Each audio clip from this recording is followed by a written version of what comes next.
Game of Thrones Season 7 was filled with many mind-blowing moments, including the death of Viserion, the Field of Fire 2.0, and of course Arya committing genocide on the Freys. But in the Season 7 finale, The Dragon and the Wolf, we got so many more big moments that Game of Thrones and the Song of Ice and Fire fandom wanted to pay off in a big way. If you haven't subscribed to the channel and want to watch more epic videos like this episode review of The Dragon and the Wolf, make sure you subscribe to the channel as I will be delivering daily epic content all the way up until Season 8 and beyond. In King's Landing, we finally see all of the superpowers come together in epic fashion and so many fulfilling reunions that we needed to see, including the Hound chatting with Brienne and being a proud parent to the now incredibly dangerous Arya, Daenerys making an epic entrance on Drogon to finally meet face to face with Cersei, and of course the rest of the realm meeting one of the members of the undead army. While the pacing might have seemed rushed leading into the 7th episode of Season 7, it was necessary to move all of the chess pieces into one focused location, setting up the endgame. There was definitely some foreshadowing for the Clegane Bowl and the eventual betrayal by Cersei against the North. However, Jon very much mirrored Ned Stark, showing that he was always loyal to his queen, Daenerys, and we saw the chemistry between them reach the peak as Daenerys told him he shouldn't have done that while it was still appreciated. But it's clear now that everyone knows the main focus is defeating the army of the dead, with the exception of Cersei and Euron, it's setting up an epic battle in the War for the Dawn. But I do think, however, there will be a battle on two fronts in Season 8, as Cersei will not be easily removed from the Red Keep with the support of the Golden Company, Euron, and of course, the Franken Mountain. A similar coming together happened in the North as well, but in a different way, behind the scenes with Bronze Yohn Royce, Sansa, and Arya. They decided it was time to finally end Littlefinger's machinations, and I have to say, it was one of the most fulfilling moments in the series.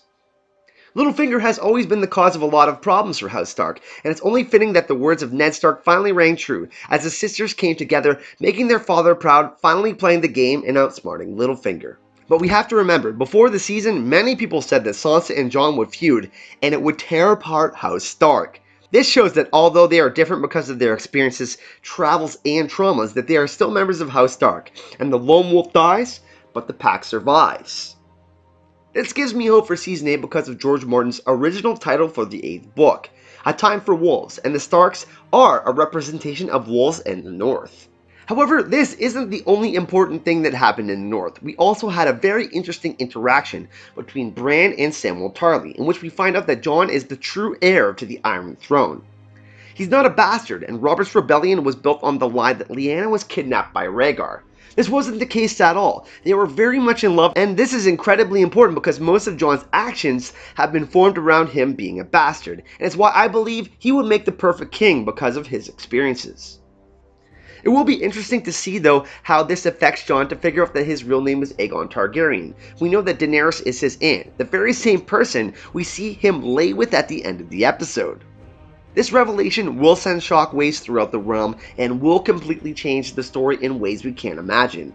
Will the North change their perspective of their leader because of a name? Will Cersei try to kill both Jon and Daenerys now that she knows there are two Targaryens? And will Jon and Daenerys have a child? And will they survive the series for them to see the changes that Daenerys and Jon want to see installed democratically? All of this has to be explored, and I have a weird feeling that their love will end in tragedy, not just because of the ominous look that Tyrion gave at the end of the episode, but because of the story of Azor Ahai and Nissa. I believe it's possible that this will happen because history does repeat itself within the Song of Ice and Fire. But I do feel that Jon will embrace his Targaryen side as well because of his conversation with Theon about how Ned was a part of him. Be a Stark, be a Greyjoy, be both. Be a Stark, be a Targaryen, be both. You do have the choice.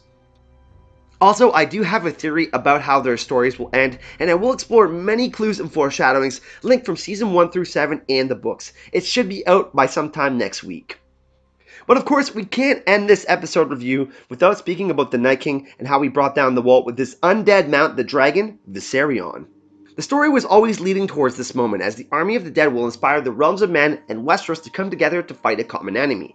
But how will that common enemy be defeated when it can simply replenish its ranks? We know that Drogon was effective at the Battle of the Lake beyond the Wall, and we know that the White Walkers can be killed by Valyrian steel and dragonglass, but I don't think it's that simple. I think the only way that we can defeat the Night King is with Lightbringer. We have to remember that Lightbringer is a sword forged by Azor Ahai when he kills his wife by plunging his blade through her heart. I expect that this will be Daenerys because she has lit 2 fires, and this will be the 3rd fire. And I do expect Bran and possibly Gendry will play a larger role in this scenario. But it's clear that Westeros is in big trouble as the Night King and his army finally make their approach to bring the Long Night. Overall, this season did have some flaws, but I have to say I really enjoyed it immensely. I know I can be the eternal optimist and that most of my views are positive. I really felt that this last episode, The Dragon and the Wolf, was the #1 episode of the whole series. I want to personally thank each and every one of you who has supported me during this incredibly difficult period. As most of you may know, my channel received true strikes for nudity and sexually inappropriate content for 2 live stream reviews of the episode Eastwatch. Once you get the first strike, you can't live stream for 3 months, and once you get the second strike, you can't upload for 2 weeks. So that's why I haven't put out any videos.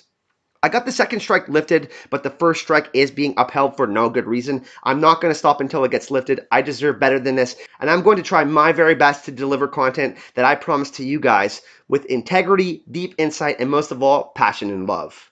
We will be doing live streams on Secrets of the Citadel's channel until I get this resolved. So next week, you can expect us to do a live stream. We're going to wrap up Season 7. We're going to do some awards. It's going to be really, really fun. But in the meantime, if you do want to support the channel and help me battle through this, you can support me on Patreon, where you can pledge anywhere from $2 and up. It gets you special bonus access to my content, behind-the-scenes looks into how I make my videos, the process, and much more. It's going to be absolutely crucial for me if I'm not able to live stream. So if you can spare $2, $5, $10, $20 a month, it would really mean the world to me. So you can look forward to a ton of more content from me in the off season. I'm going to be doing anywhere from 5 to 7 videos a week so that I can keep all of you amazing people up to date on the latest news in Game of Thrones, theories, and everything in the Game of Thrones universe.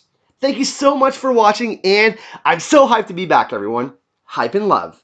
7 blessings. Fuck the king.